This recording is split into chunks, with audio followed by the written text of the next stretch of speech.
थोड़ा कंटिन्यू करते हैं आगे। टॉपिक का नाम हमारा लिखा हुआ है यहाँ पर, और वो है AOD, एप्लीकेशन ऑफ डेरिवेटिव, और उसमें हम पढ़ रहे थे tangent and normals.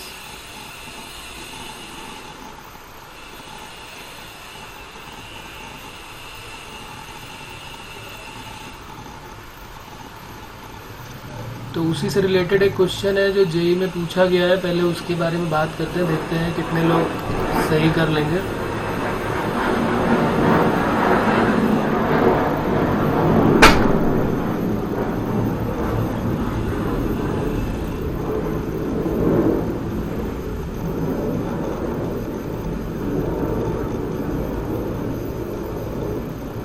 If the normal to the curve x to the power 2 by 3 y to the power 2 by 3 equal to a to the power 2 by 3 makes an angle phi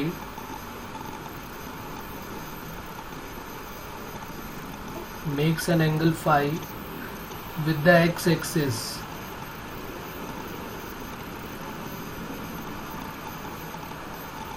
then equation of normal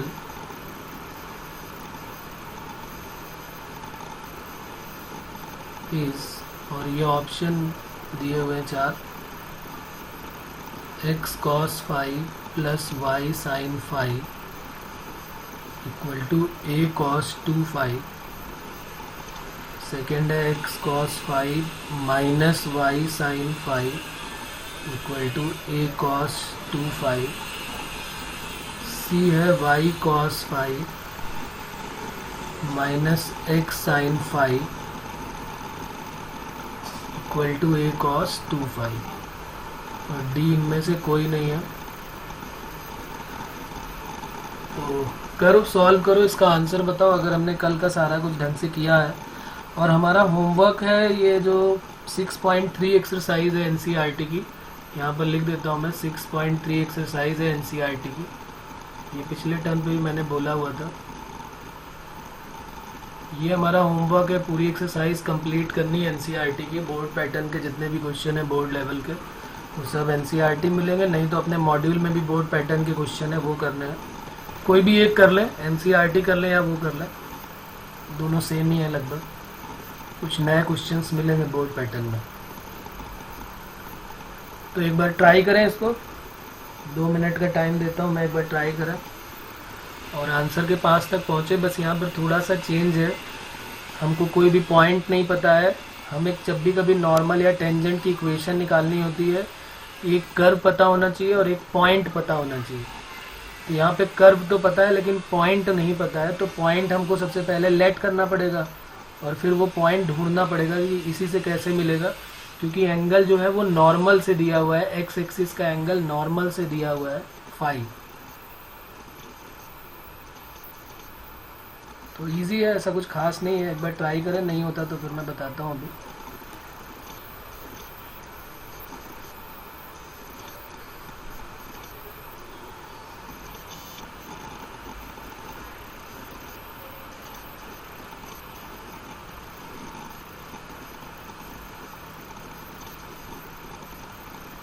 और ये अब तो board pattern का question बन जाना चाहिए, क्योंकि इसमें तो ये IIT JEE में पहले कभी आया है। अब तो इसमें ऐसा कुछ खास है नहीं कि जो ये IIT JEE के काबिल हो, तो ये बोर्ड पैटर्न का क्वेश्चन बन जाएगा।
Slope of normal x upon y की पावर 1/3 आ रही है।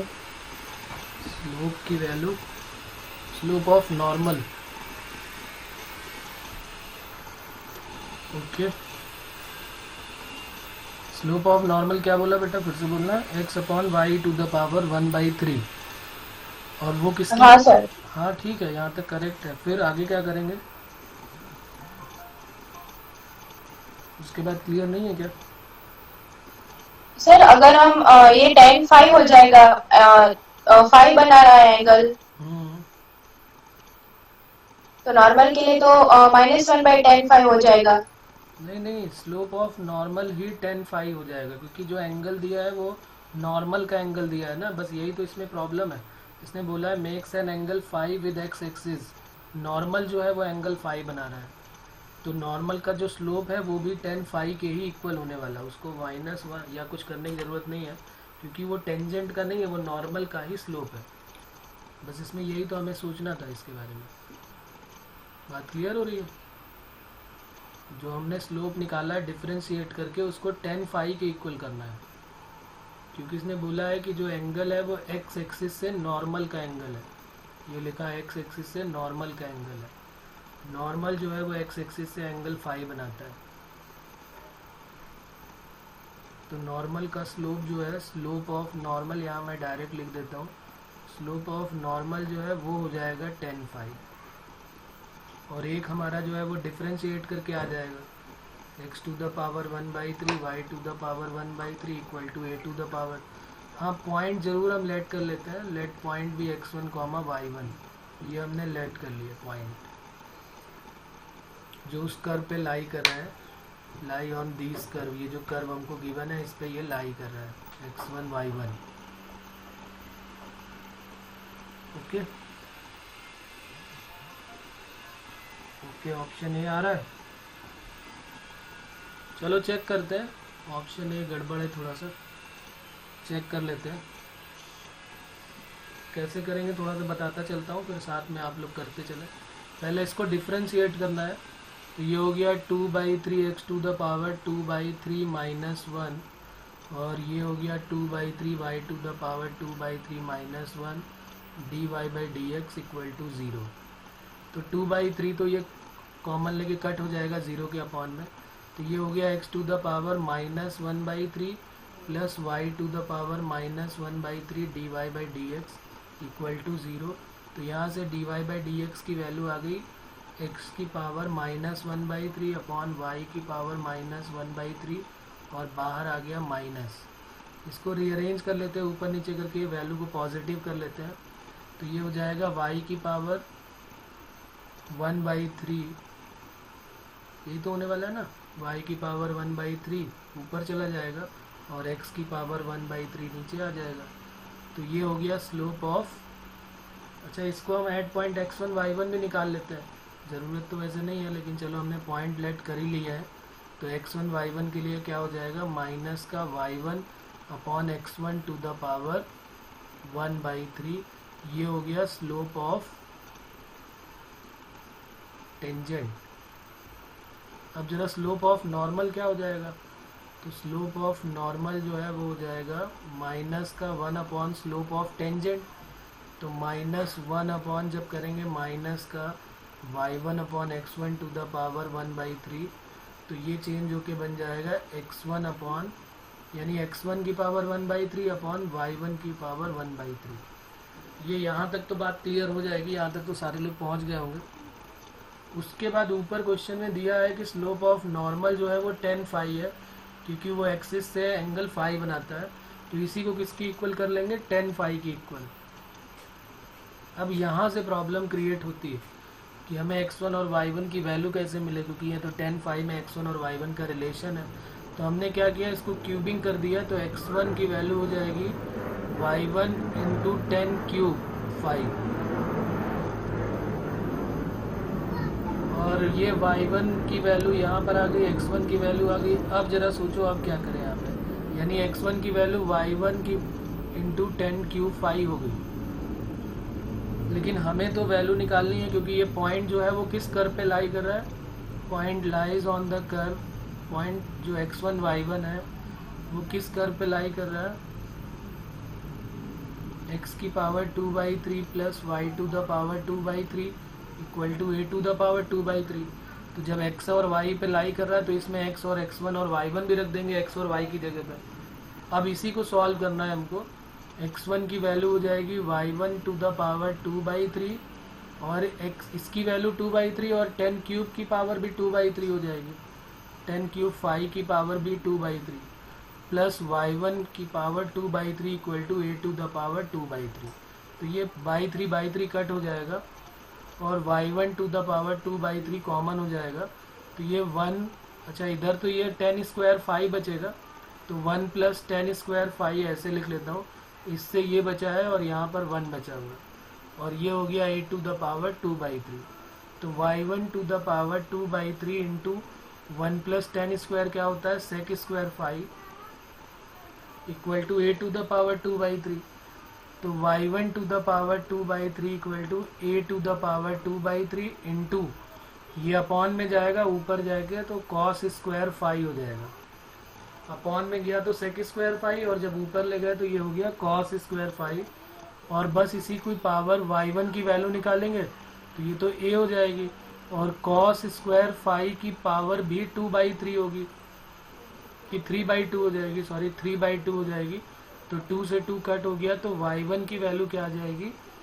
y1 इक्वल टू आ जाएगा a cos क्यूब 5। ये हमारा y1 आ गया। तो x1 कितना हो जाएगा? Then x1 equal to x1 लिखा हुआ था a 10 cube 5। x1 equal to क्या लिखा हुआ था ऊपर? y1 into 10 cube. x1 equal to y1 into 10 cube. तो x1 equal to y1 into 10 cube 5। तो ये y1 की वैल्यू यहाँ पुट कर देते हैं। तो x1 इक्वल टू हो जाएगा a cos क्यूब 5 और y1 की वैल्यू a cos क्यूब 5 और 10 क्यूब 5 को हमने लिख दिया साइन क्यूब 5 अपॉन cos क्यूब 5। तो ये कट हो जाएगा तो x1 की वैल्यू आ गई a साइन क्यूब 5। ये इतनी मेहनत के बाद जो हमारे पॉइंट्स आए हैं वो क्या हो जाएंगे? a sine cube 5 comma a cos क्यूब 5। तो ये हमारा x1 y1 हो गया। अब उसके बाद कोई प्रॉब्लम नहीं है। उसके बाद क्यों प्रॉब्लम नहीं है कि उसने बोला इक्वेशन ऑफ टेंजेंट। अच्छा इसमें नॉर्मल पूछा है, अगर वो टेंजेंट पूछे या नॉर्मल पूछे कुछ भी पूछे तो हम बड़े आराम से निकाल सकते हैं क्योंकि पॉइंट भी पता चल गया और स्लोप ऑफ टेंजेंट भी पता है कि 10 फाई है। स्लोप कितना है? 10 फाई है और इक्वेशन ऑफ टेंजेंट का फॉर्मूला लगा देते हैं। या इक्वेशन ऑफ नॉर्मल पूछा है तो इक्वेशन ऑफ नॉर्मल का फॉर्मूला लगा देते हैं क्योंकि ये नॉर्मल का ही दिया हुआ है स्लोप। तो equation of normal y minus y1 equal to m x minus x1। ये जो m है ये स्लोप ऑफ नॉर्मल है। तो y माइनस y1 की वैल्यू क्या हो जाएगी? a cos क्यूब 5 स्लोप ऑफ नॉर्मल 10 को मैं यहीं पे साइन अपॉन कॉस डायरेक्टली लिख देता हूँ एक लाइन बचाने के लिए। और x माइनस x1 की वैल्यू क्या हो जाएगी? a sine cube 5। बस क्रॉस मल्टीप्लाई कर दीजिए y cos क्यूब 5 minus a cos to the power 4 5 x sine 5 minus a sine to the power 4 5। अब y और x को वन साइड कर लेते हैं तो y cos 5 minus x sine 5 equal to a common ले लेते हैं cos to the power 4 5 minus sine to the power 4 5। यहाँ पर a square minus B square apply कर लिया तो क्या हो जाएगा? a plus B. तो cos square 5 plus sine square 5 और दूसरा है cos square 5 minus sine square 5। इसकी वैल्यू तो 1 हो गई और इसकी वैल्यू क्या हो जाएगी? cos 2 5। तो y cos 5 minus x sine 5 equal to a cos 2 5। Okay, तो हमारा कौन सा ऑप्शन करेक्ट हो जाएगा? y cos 5 minus x sine 5 equal to a cos 2 5। तो हमारा सी ऑप्शन है।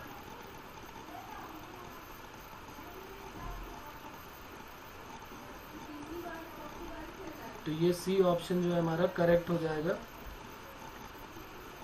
ओके बच्चों, तो ये बात क्लियर हो गई होगी मेरे ख्याल से। किसी को कोई डाउट है तो बोलो, अनम्यूट करके ज़रा बात करो अगर कोई प्रॉब्लम आती है तो। है क्या कोई प्रॉब्लम? यस और नो?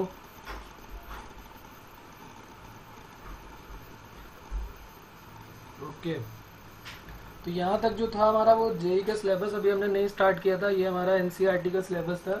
एक और एनसीईआरटी का सिलेबस है, वो भी कर लेते हैं, फिर जेई का जो है वो करते हैं।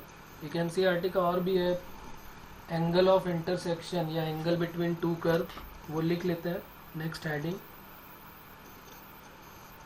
और फिर आगे का काम करते हैं। एनसीईआरटी के बाद फिर आएंगे जेई के अपने सिलेबस में। तो लिखते हैं, इसमें हेडिंग लिख लेते हैं next, angle of intersection of two curve. Angle of intersection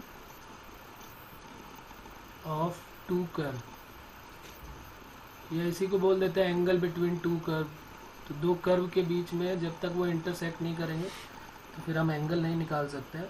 तो हमें क्या करना चाहिए, एंगल ऑफ इंटरसेक्शन के लिए हमें क्या क्या करना चाहिए वो लिख लेते हैं यहाँ पे स्टेप्स करके।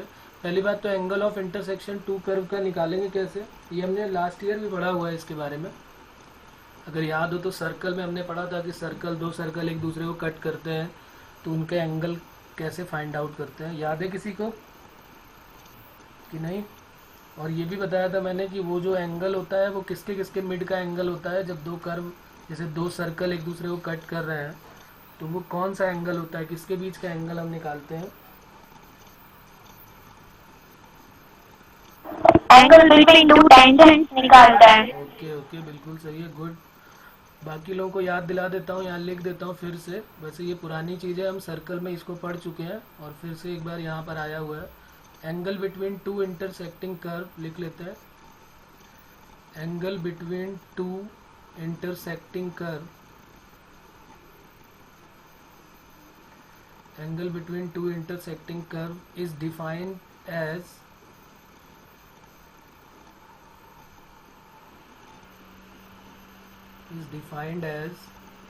the acute angle between their tangents।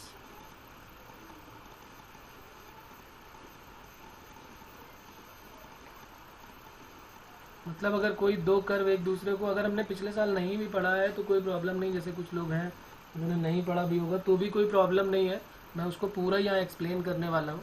ऐसी कोई प्रॉब्लम आने वाली नहीं। हमारे पास दो कर्व है, एक कर्व ये है और एक कर्व ये है, तो हम क्या करते हैं, इस पर टेंजेंट ड्रॉ कर देते हैं। हम इस पर टेंजेंट ड्रॉ करेंगे तो ये इनका पॉइंट ऑफ, सबसे पहले हमको इनका point of intersection find out करना पड़ेगा। और पॉइंट ऑफ इंटरसेक्शन मान लिया हमने फाइंड आउट कर दिया, वो P है जिसके कोऑर्डिनेट x1 y1 है। तो हम पहले इस पर एक टेंजेंट ड्रॉ करेंगे, एक इस कर्व पे टेंजेंट जो कि y इक्वल टू f1x है, और एक दूसरा कर्व है y इक्वल टू f2x, एक उस पर टेंजेंट ड्रॉ करेंगे। और उन दोनों टेंजेंट के बीच का जो एंगल होगा, तो जब भी कभी एंगल निकालते हैं तो उनके टेंजेंट के बीच का एंगल ही होता है ये एंगल ऑफ इंटरसेक्शन। तो ये टेंजेंट 1 हो गई, ये पहले वाले की हो गई, और ये टेंजेंट 2 हो गई। इनके बीच के एंगल को ही हम क्या बोल देते हैं, एंगल ऑफ इंटरसेक्शन, जिसको हम बोलते हैं थीटा। ठीक है, थीटा से रिप्रेजेंट करेंगे। तो जब भी हमसे कुछ पूछा जाएगा कि भाई एंगल दो कर्व का कैसे निकलेगा, तो वो उनके टेंजेंट के मिड का एंगल होता है। तो यहाँ पर, वहाँ पर क्या होता था, स्लोप डायरेक्ट गिवन होता था, यहाँ पर हमें दो कर्व गिवन होंगे। तो हम करेंगे क्या क्या, वो यहाँ पर लिख लेते हैं हम क्या क्या करने वाले हैं। हमारे पास y equal to f1x given होगा और y equal to f2x curve given होगा। ये दोनों कर्व गिवन होंगे। कभी कभी पॉइंट ऑफ इंटरसेक्शन मिलेगा, कभी कभी नहीं भी मिलेगा। तो सबसे पहले हमारा पहला स्टेप क्या हो जाएगा, हम पहले फाइंड करेंगे। कई बार हमें फाइंड आउट करना भी पड़ता है, कई बार हमें बगैर फाइंड आउट किए भी, कई सारे मैं जेई के क्वेश्चन अभी दूंगा कि डायरेक्ट फाइंड किए बिना भी हम सॉल्व कर पाएंगे। तो ये कोई ज़रूरी नहीं है, अगर हमारा दिमाग काम करता है तो हम डायरेक्ट भी निकाल सकते हैं, लेकिन सब में निकले ऐसा भी कोई ज़रूरी नहीं है। कुछ क्वेश्चन में निकलेगा, कुछ क्वेश्चन में हमें फाइंड आउट करना ही पड़ेगा। तो सबसे पहले क्या करेंगे, फाइंड पॉइंट ऑफ इंटरसेक्शन, जहाँ पर वो दोनों कर्व एक दूसरे को कट कर रहे हैं, वो इंटरसेक्शन पॉइंट हम फाइंड आउट करेंगे, जिसके कोऑर्डिनेट हो जाएंगे x1 y1, जो कि ये लिखे हुए हैं। सबसे पहले वो फाइंड आउट करेंगे, फिर हम डिफरेंशिएट करेंगे with respect to x, both curve, दोनों कर्व को डिफरेंशिएट करेंगे और हम क्या निकालेंगे, d Y by D x पहले वाले कर्व का निकालेंगे एट x1 y1, ये फर्स्ट कर्व का निकालेंगे, फर्स्ट कर्व का निकालेंगे और उसको नाम दे देंगे m1। सिमिलरली सेकेंड कर्व को डिफरेंशिएट करेंगे, सेकेंड कर्व को डिफरेंशिएट करेंगे और उसको भी हम D Y by D X ही नाम देने वाले हैं, लेकिन वो एट x1 y1 पे ही रहने वाला है, लेकिन सेकेंड कर्व के लिए उसका नाम m2 हो जाएगा। और अगर m1 m2 दोनों हमें स्लोप मिल गए तो फिर सबको पता है ये फॉर्मूला तो याद ही होगा, tan थीटा इक्वल टू क्या हो जाएगा, m1 minus m2 upon 1 plus m1 m2। तो ये हमारा फॉर्मूला हो जाएगा tan theta equal to m1 minus m2 upon, इस फॉर्मूले में वैल्यू पुट कर देंगे, पहले इसका d Y by D x और सेकेंड वाले का, और यहाँ से हमारा कोई ना कोई एंगल मिल जाएगा। और अगर थीटा जो है वो 0 डिग्री हुआ, अगर थीटा की वैल्यू 0 डिग्री हुआ तो वहाँ पर हम बोलते थे इफ़ थीटा इक्वल टू 0, तो वहाँ पर क्या होता था कि वो बोलते थे कि भाई ये दोनों कर्व अगर थीटा 0 है तो स्लोप इक्वल हो जाएगा। भाई यहाँ पर थीटा 0 है तो स्लोप इक्वल हो गया, तो m1 इक्वल टू m2। तो यहाँ पर पैरेलल नहीं बोलेंगे, क्योंकि पैरेलल हो जाएगा तो फिर इंटरसेक्ट ही नहीं करेगा। तो ये हो जाएगी कंडीशन ऑफ टेंजेंसी कि अगर दोनों के स्लोप इक्वल हैं, tan थीटा 0 हुआ तो यहाँ पर 0 रख देंगे, तो tan 0 इक्वल टू क्या आने वाला है, m1 minus m2 upon 1 plus m1 m2, और इसकी वैल्यू 0, तो यहाँ से हमारा क्या आ गया, m1 इक्वल टू m2। तो ये कंडीशन वहाँ पर चलती थी कि वो दोनों स्लोप, वो दोनों जो कर्व हैं वो पैरेलल होंगे। यहाँ पर अगर थीटा 0 है या m1 इक्वल टू m2 है, देन हम यहाँ पर लिख देंगे then two curve touch each other. अगर m1 इक्वल टू m2 है then two curve touch each other. तो ये एक इम्पॉर्टेंट कंडीशन होगी जो हमें ध्यान रखनी है। और अगर थीटा अगर 90 डिग्री हुआ, थीटा 90 डिग्री हुआ तो tan 90 की वैल्यू क्या हो जाएगी, tan 90 equal to 1/0 equal to यहाँ पर m1 minus m2 upon 1 plus m1 m2 करेंगे, और इसका जब क्रॉस मल्टीप्लाई करेंगे तो यहाँ से क्या मिलने वाला है, 1 plus m1 m2 equal to 0। तो यहाँ से m1 m2 की वैल्यू क्या आ जाएगी, -1, और m1 m2 -1 आ गया। इसका मतलब ये दोनों कर्व एक दूसरे को 90 डिग्री पे कट कर रहे हैं, उसको हम बोलेंगे ऑर्थोगोनली कट कर रहे हैं। जब दो कर्व एक दूसरे को परपेंडिकुलरली कट करेंगे या ऑर्थोगोनली कट करेंगे तो m1 इंटू m2 की वैल्यू -1 प्रूव करनी पड़ेगी, या m2 equal to -1 upon m1। ये भी सभी लोग जानते हैं, कोई नई चीज़ नहीं है ये। बस हमें क्या करना है, d Y by D x निकालना है और फिर देख लेना है कि अगर m1 इंटू m2 -1 के इक्वल है तो वो एक दूसरे को 90 डिग्री पे कट कर रहे हैं, अगर वो दोनों इक्वल हैं तो वो एक दूसरे को टच कर रहे हैं। और अगर एंगल चाहिए तो tan थीटा वाले फॉर्मूले में पुट कर देंगे m1 minus m2 upon 1 plus m1 m2। तो ये कोई नई चीज़ नहीं है, ये पहले भी हम कर चुके थे और अभी भी हमने पूरा एक्सप्लेन कर लिया है। तो अगर हमने पहले नहीं पढ़ा हुआ है तो अभी हमको समझ में आ जाएगा। इसमें किसी को कुछ पूछना है बच्चों, है कोई प्रॉब्लम तो बोलो, नहीं तो इसका एक क्वेश्चन देता हूँ मैं और इसका एंगल आप निकाल के मुझे बताएं।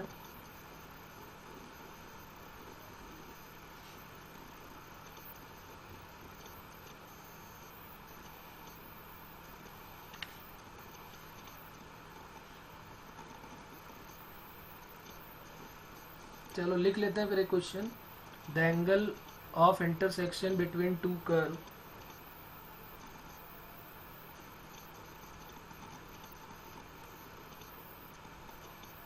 angle of intersection between two curve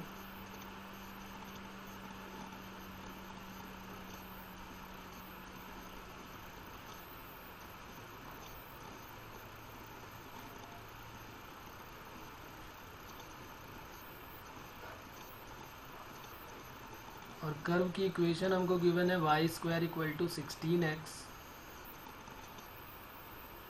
y square equal to 16x and y square plus 2x² equal to 4 is, ये बताना है। ऑप्शन यहाँ दिए हुए हैं 0 डिग्री, बी है 30 डिग्री, सी है 45 डिग्री और डी है नन।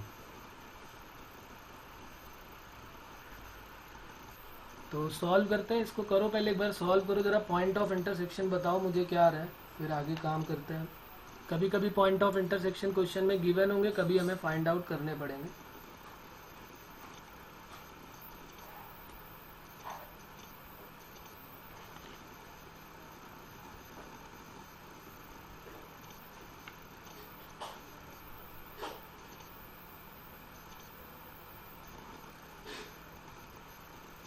तो ज़रूरी नहीं कि हम पहले पॉइंट ऑफ इंटरसेक्शन ही निकालें, ज़रा डिफ्रेंशिएट करके भी देख लिया करो। कहीं ऐसा तो नहीं कि m1 m2 डायरेक्ट -1 की इक्वल तो नहीं हो रहा है। अगर m1 इंटू m2 -1 की इक्वल हो रहा है तो फिर कोई प्रॉब्लम नहीं है, तब तो फिर हम डायरेक्ट बोल सकते हैं कि भाई ये दोनों एक दूसरे के परपेंडिकुलर है। तो सबसे पहला काम देख लिया करो डिफ्रेंशिएट करके।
आया किसी का आंसर बच्चों? नहीं?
क्या हुआ?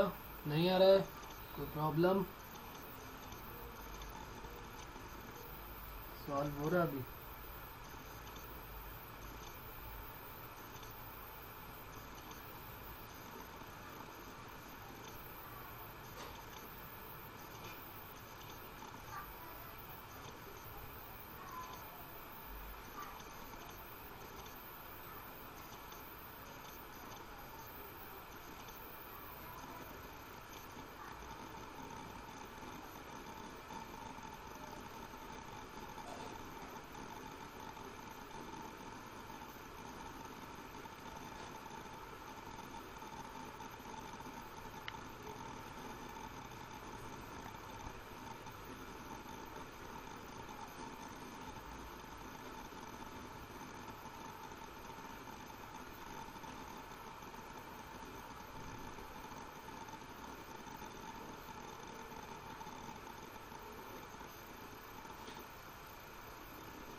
हेलो दिशा। हाँ हाँ सर, सर, हाँ बेटा, क्या प्रॉब्लम आ रही है इसमें? कैलकुलेशन कैलकुलेशन थोड़ी थोड़ी लंबी लंबी जा जा रही रही है। है। ओके, कैलकुलेशन लेंथी है। हो रहा है, सॉल्व तो हो रहा हाँ है ना? हाँ, हाँ, सॉल्व सॉल्व तो हो तो रहा हो है रहा है लेकिन लेकिन कैलकुलेशन कैलकुलेशन लंबी हो लंबी हो रही है। रही है। ओके ओके, चलो ठीक है, करो करो, कोई प्रॉब्लम नहीं है। ये लग रहा है थोड़ा बड़ा क्वेश्चन मैंने पहले ही दे दिया।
Sir sir option option D D हो हो जाएगा। जाएगा। 90 90 डिग्री डिग्री होगा होगा आंसर, आंसर, मतलब मतलब एंगल एंगल 90 90 डिग्री डिग्री वो वो ऑप्शन में ऑप्शन है में नहीं है तो नहीं तो option option D. D. Correct है, करेक्ट है, 90 आएगा। तो इसमें क्या लेंथी क्या हो रहा है? Calculation mistake? क्या कैलकुलेशन लेंथी हो रहा? क्या प्रॉब्लम क्या रही? हाँ, हाँ, कैलकुलेशन कैलकुलेशन में में मिस्टेक मिस्टेक करी करी थी, थी। जब जब पहली पहली बार बार सॉल्व सॉल्व किया किया तो तो कैलकुलेशन कैलकुलेशन में में मिस्टेक मिस्टेक हो हो रही रही थी, थी, इसलिए इसलिए फिर फिर से से सॉल्व सॉल्व किया। किया। ओके ओके, क्या पॉइंट ऑफ इंटरसेक्शन क्या आ रहा है? पॉइंट ऑफ इंटरसेक्शन की जरूरत ही नहीं पड़ेगी इसमें, जो M1 M2 है वो -1 के इक्वल हो जाएगा। यही मैं कह रहा था इन लोगों से, लेकिन किसी ने सुना नहीं। चलो बताओ, पहले को डिफ्रेंशिएट किया तो क्या हुआ? 2i dy by D x equal to कितना हो गया? 16। तो dy बाई डी एक्स की वैल्यू क्या आ गई? 8 अपॉन वाई। सेकेंड में y, सेकंड में -2x अपॉन हाँ ये हो गया 2i dy by D x, और ये हो गया 4x इक्वल टू 0। तो यहाँ से हमारे पास वैल्यू जो आ जाएगी वो dy बाई डी एक्स की वैल्यू आ जाएगी माइनस का 2 अपॉन ये, अच्छा यहाँ पे x भी आएगा -2x अपॉन वाई। तो यहाँ पर अगर इसका नाम हम m1 रख ले, यही आएगी ना वैल्यू? अब इसके बाद बताओ क्या करें फिर, कैसे किया है बोलो। फिर ये जो एक M1 होता है, एक M2 होता है, फिर जो tan थीटा वाला जो मतलब फॉर्मूला है, जब हम M1 into M2 निकालेंगे तो फिर इस जो डिनोमिनेटर होगा वो 0 हो जाएगा, मतलब 1 plus M1 M2 है वो 0 बन जाएगा। तो M1 M2 की वैल्यू -1, फिर तो बस हो गया। मैंने बोला ना, जब भी कभी हमारे पास, ठीक है सही है गुड, हमें क्या करना चाहिए था, मैंने बोला कि जब भी कभी हमें एंगल निकालना होता है तो हमें सबसे पहले ऑप्शन हमारे दिमाग में आना चाहिए कहीं 90 तो नहीं है। तो 90 के लिए हमको फार्मूला लगाने की भी ज़रूरत नहीं, ज़रा एक बार चेक करके देख लो M1 इंटू M2 कितना आने वाला है। तो M1 है 8y और M2 कितना है माइनस का 2x अपॉन वाई, तो ये हो गया माइनस का 16x अपॉन वाई स्क्वायर। और वाई स्क्वायर की वैल्यू ये देखो, ओरिजिनल इक्वेशन में वाई स्क्वायर की वैल्यू क्या गिवन है, ये यहाँ पर देखो जहाँ पर मैं डार्क कर रहा हूँ ब्लैक से, ये वाई स्क्वायर की वैल्यू क्या गिवन है 16x, तो माइनस 16x अपॉन 16x। तो इसमें हमें ये इतना बड़ा लेंथी कैलकुलेशन तो था ही नहीं, है तो मैंने परेशान करने के लिए तुम्हें दे दिया था। यहाँ पर M1 M2 हम देख रहे हैं कि सीधे -1 आ रहा है, तो इसका मतलब M1 और M2 एक के बीच का जो एंगल है वो कितना हो जाएगा, थीटा इक्वल टू 90 डिग्री। तो इसमें हमें पॉइंट ऑफ इंटरसेक्शन निकालने की ज़रूरत ही नहीं पड़ी। तो कई बार क्वेश्चन ऐसे पूछे जाएंगे जिनमें पॉइंट ऑफ इंटरसेक्शन निकालने की ज़रूरत नहीं पड़ेगी, सीधे सीधे आंसर आएगा। लेकिन ऐसा कोई ज़रूरी नहीं, कई बार हमें जैसे अब यहाँ पर कैंसिल हो गया, अगर नहीं कैंसिल होता तो फिर हमें सॉल्व करना ही पड़ता। बात क्लियर हो रही है सभी को, जो लोग फंसे हुए थे और पॉइंट ऑफ इंटरसेक्शन के चक्कर में नहीं पढ़ना है, पहले हमें देख लेना है कहीं ऐसा कोई मेथड तो नहीं जिससे डायरेक्ट आंसर आ जाए, तो फिर हम डायरेक्ट सॉल्व कर लेंगे। और कई सारे क्वेश्चन में वैल्यू गिवन भी होगी, ऐसा नहीं है कि गिवन नहीं होगी। तो लिख लेते हैं क्वेश्चन नंबर सेकंड, जरा इसको देखते हैं और इसका आंसर बताओ फिर जल्दी से। The angle of intersection between the curve, या एक काम करते हैं एंगल ऑफ इंटरसेक्शन का ना लेके हम थोड़ा सा अलग ले लेते हैं, ये क्वेश्चन लिखते हैं। लिखो अपनी एनसीईआरटी का एक क्वेश्चन है, वो भी इम्पॉर्टेंट है, उसको लिखते हैं और इसका आंसर ज़रा प्रूव करना है हमको। क्वेश्चन है हमारा, prove that the two curve, prove that the two curve, और ये जो कर्व है ये है x equal to Y square and X Y equal to K, cut at right angle, cut at right angle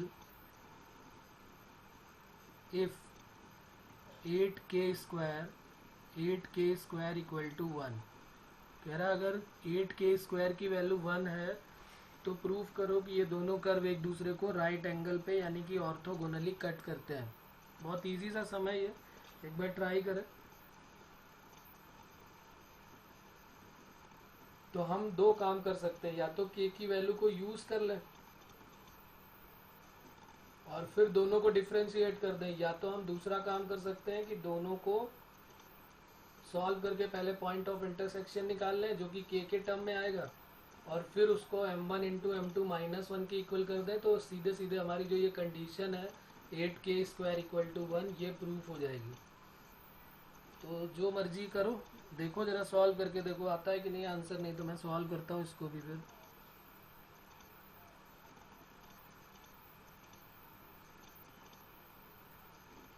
ये भी पहले कभी प्रीवियस ईयर में जेई में पूछा गया क्वेश्चन है ये।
नहीं हो रहा है सॉल्व, इसमें भी प्रॉब्लम।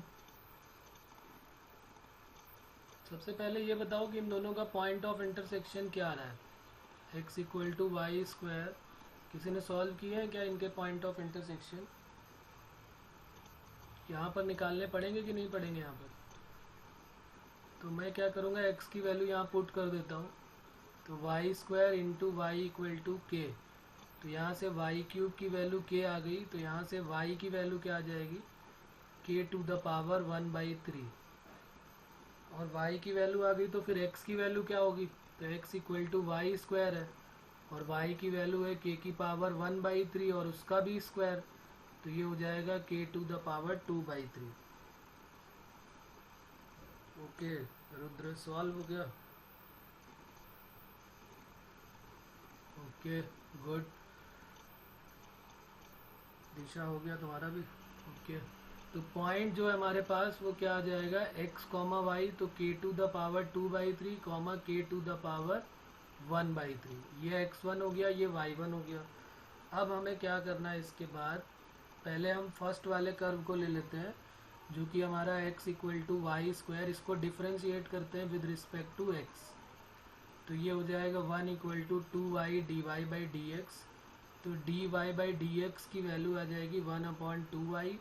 और जब हम eight point x1 comma y1 लेंगे तो अब ये हमारे पास क्या आ जाएगा, dy/dx at point k to the power 2/3 comma k to the power 1/3। यही तो होने वाला है ना। तो 1/2 और y की वैल्यू है, ये x है और ये y है, या x1 y1, तो ये k टू द पावर 1/3। ये हमारा m1 आ गया। सिमिलरली m2 को भी यहीं दिखा देता हूँ। m2 क्या है, x Y equal to k, तो dy/dx इसका कितना आने वाला है, first x into differentiation of second plus second into differentiation of first equal to 0। तो फर्स्ट इंटू एक्स का हो गया x और dy/dx plus second y 1 equal to 0। तो dy/dx हो गया माइनस का y/x, तो ये हो गया माइनस का y की वैल्यू कितनी है, y1/x1 करेंगे तो k to the power 1/3 upon k to the power 2/3। और ये हो गया m2। और m1 m2 किसके इक्वल प्रूफ करना है हमको, m1 m2 लेके चलना है, इक्वल प्रूफ नहीं करना है। तो इसको और थोड़ा सॉल्व कर लेते हैं। ये k की पावर क्या हो जाएगा, नीचे आने के बाद k टू द पावर 2/3 में 1/3 चला जाएगा।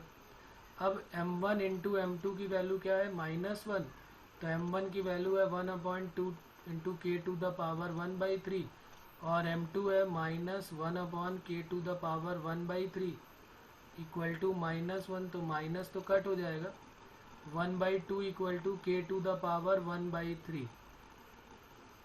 तो अब इसको क्यूबिंग कर देते हैं बोथ साइड, तो 1/8 इक्वल टू क्या हो जाएगा। क्या यहाँ पर करेक्ट है, ये कहीं प्रॉब्लम है बताओ।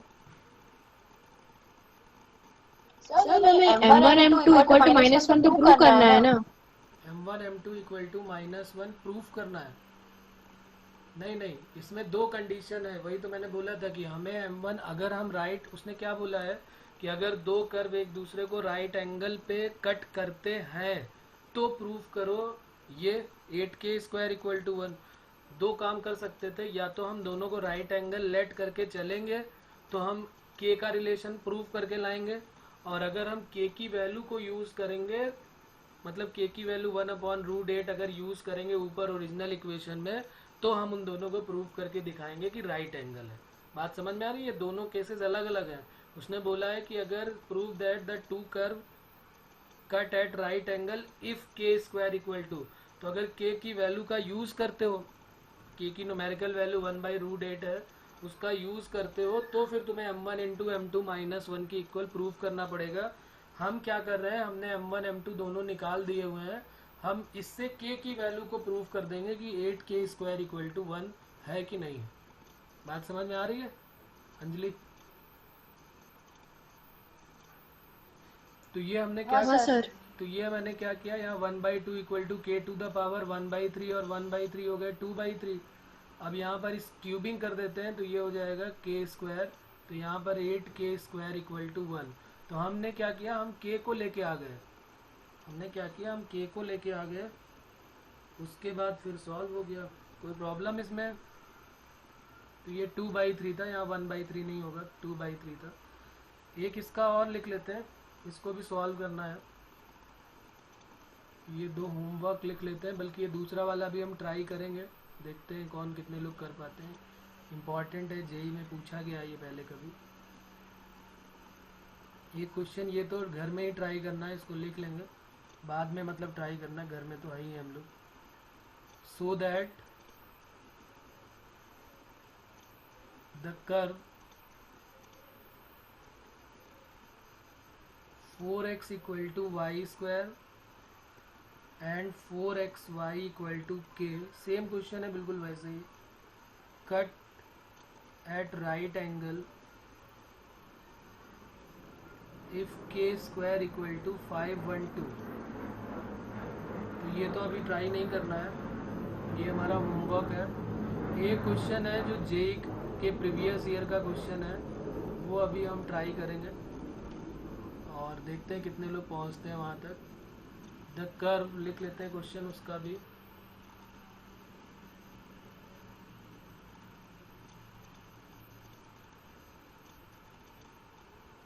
द कर्व, और 2 कर्व हमें कौन कौन से दिए हुए हैं, ax square plus b y square equal to 1 and a dash x square plus b dash y square equal to 1 intersect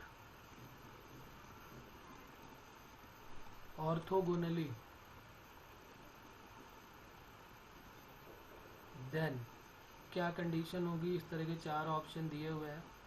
1/a plus 1/b equal to 1/a dash plus 1/b dash, 1/a minus 1/b equal to 1/a dash minus 1/b dash. Similarly third और fourth भी ऐसे ही given है।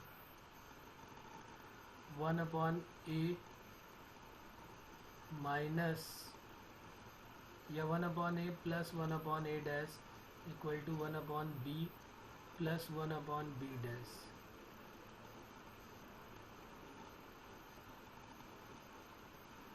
चलो इसको try करते हैं, सब लोग ट्राई करें इसको। इम्पॉर्टेंट क्वेश्चन है, आईआईटी जेईई के प्रीवियस ईयर में पूछा गया क्वेश्चन है, अच्छा क्वेश्चन, इम्पॉर्टेंट।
तो सबसे पहला क्वेश्चन इसमें ये उठता है कि क्या इसका पॉइंट ऑफ इंटरसेक्शन निकालना चाहिए हमको कि बगैर उसके काम चलेगा हमारा।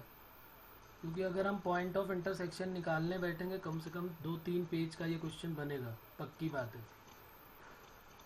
ठीक है, और ये जेई के प्रीवियस ईयर का क्वेश्चन है, तो मतलब कुछ ना कुछ तो जुगाड़ लगा ही होगा।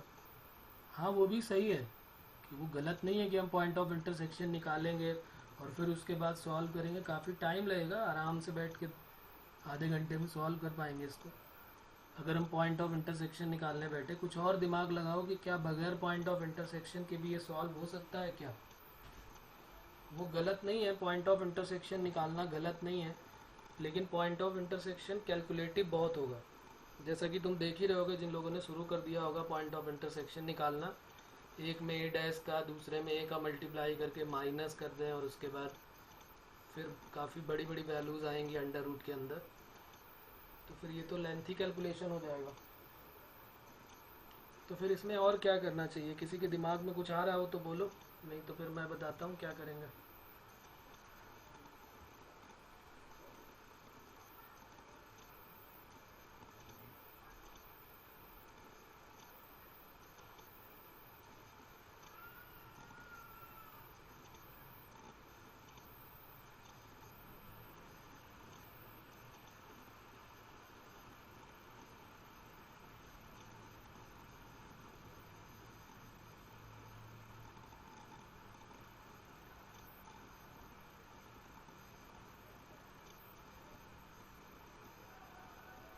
चलो देख लेते हैं, नो प्रॉब्लम,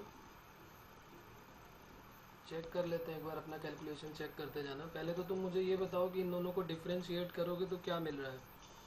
तो जैसे पहले को डिफ्रेंशिएट किया तो a हो गया एक्स स्क्वायर का 2x हो गया, वाई स्क्वायर का 2y dy/dx हो गया और इक्वल टू 0। तो 2 और 2 तो ये कट हो जाएगा 0 के अपॉन में, तो यहाँ से dy/dx की वैल्यू पहले वाले से क्या आ जाएगी, माइनस का ax अपॉन by, और ये एट पॉइंट x1 y1 है हमारे पास, तो हम इसको x और y रखते हैं, कोई प्रॉब्लम नहीं है। क्योंकि हम जब ऑब्जेक्टिव अप्रोच करते हैं तो कोई टेंशन नहीं लेते कि हम ज़रूरी है कि हम उसमें x1 y1 रखें, क्योंकि x1 y1 रखना तो सिर्फ एक नौटंकी है ना, बाद में उसको x y में करना ही पड़ता है, और वो x1 y1 हमको ओरिजिनल इक्वेशन में सेटिस्फाई करना ही पड़ता है, तो बात वही है। तो अभी ऑब्जेक्टिव अप्रोच से हमने डायरेक्ट इसका नाम m1 रख दिया, और इन दोनों के m1 m2 में क्या डिफरेंस होने वाला है, सिर्फ डैश का डिफरेंस होने वाला है, तो ये a dash upon b dash into x upon y हो गया, ये m1 और m2 हमारा आ गया। अब m1 इंटू m2 जो है, m1 और m2 परपेंडिकुलर है, तो m1 m2 -1 किया, तो ये हमारे पास आ गया a dash minus into minus plus हो गया, और ये हो गया b डैश, और साथ में मल्टीप्लाई हुआ तो x square into Y square, और इक्वल टू क्या हो गया, -1। तो यहाँ से अगर मैं चाहूँ तो x square upon Y square की वैल्यू क्या ऐसे लिख सकता हूँ क्या, ये हो जाएगा b dash upon a dash. ये हमारी इक्वेशन नंबर 3 हो गई, जिसका यूज़ अभी हम करेंगे। X square upon Y square की value b dash upon a dash की वैल्यू आ गई।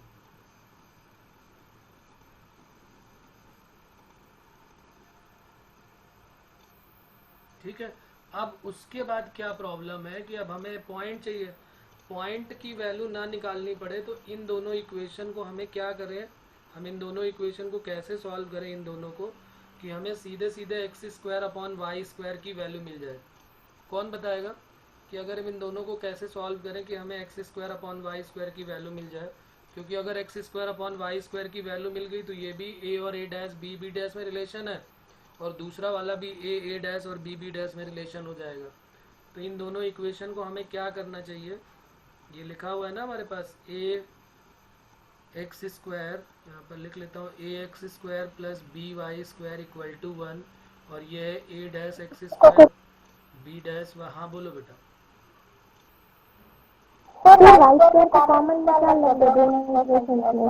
इन दोनों को एक दूसरे के इक्वेट कर सकते हैं, दोनों के RHS में इक्वल टू 1 है, तो दोनों को इक्वेट कर सकते हैं, या एक से दूसरे को माइनस कर सकते हैं। तो क्या मिल जाएगा हमको, a minus a dash into X square plus b minus b dash into Y square, b minus b dash into Y square equal to 0 मिल जाएगा। तो यहाँ से X square upon Y square की वैल्यू डायरेक्ट नहीं आ जाएगी, क्या हो जाएगी, X square upon Y square equal to minus का B minus B dash upon A minus A dash. ये हमारी वैल्यू फोर्थ की आ गई। तो अब हम क्या करेंगे, दोनों को जो है इक्वेट कर देते हैं। तो ये देखो दोनों दिख रहा है ना, minus B B dash upon ए डैश, तो minus B B dash upon A dash equal to minus का B minus B dash upon A minus A dash. Minus से माइनस कट कर दिया और A minus A dash cross multiply करके A dash के साथ ले आए और बी माइनस बी डैश को क्रॉस मल्टीप्लाई करके अपॉन में ले आए बी बी डैश के साथ। और अब डिवाइड कर दिया, डिवाइड करने से बस हमारा आंसर आ जाएगा।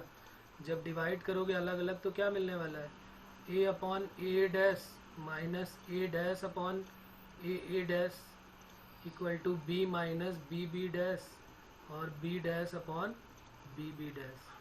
तो ए से ए कट हो गया, ए डैश से ए डैश, बी से बी कट हो गया और बी डैश से बी डैश।